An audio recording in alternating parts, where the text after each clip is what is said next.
গত ২৭ মে মানে ঈদুল আজহার পূর্ববর্তী রাত আমাদের ওয়ারী বিভাগে ওয়ারী থানাধীন দস্যুতার ঘটনা ঘটে।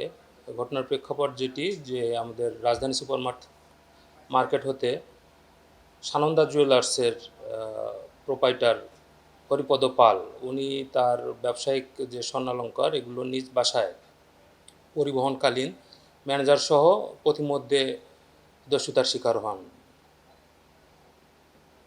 পরবর্তীতে উনি 30 জুন একটি মামলা দায়ের করেন ওয়ারী থানাতে এবং আমরা এটার মাননীয়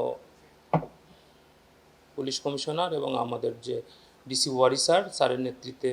এবং দিক নির্দেশনা আমরা এটা তদন্ত শুরু করি এবং গোপন তথ্যের ভিত্তিতে গত 6 জুন আমরা ইত্তেফাক মোড় থেকে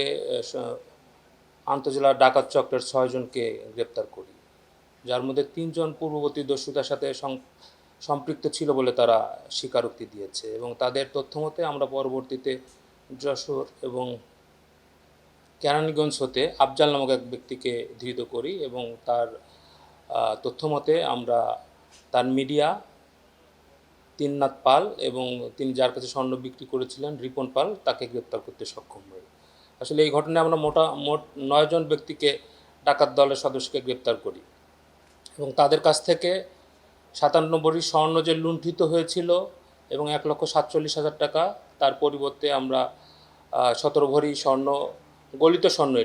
গলিত স্বর্ণ এবং 6,80,000 টাকা উদ্ধার করতে সক্ষম হই। এছাড়া ঘটনার সাথে জড়িত ডাকাতি মামলায় ব্যবহারকৃত যে মোবাইল, তারপর ডিবি পরিচয় দিয়েছিল তারা, ডিবি পরিচয়ের কোটি, লাঠি, তারপরে মোটরসাইকেল এবং যে তারা মাইক্রোবাসটি ব্যবহার করেছিল সেগুলো আমরা উদ্ধারে সক্ষম হয়েছি। অ্যাকচুয়ালি আসলে মামলাটা পুরোটাই আমরা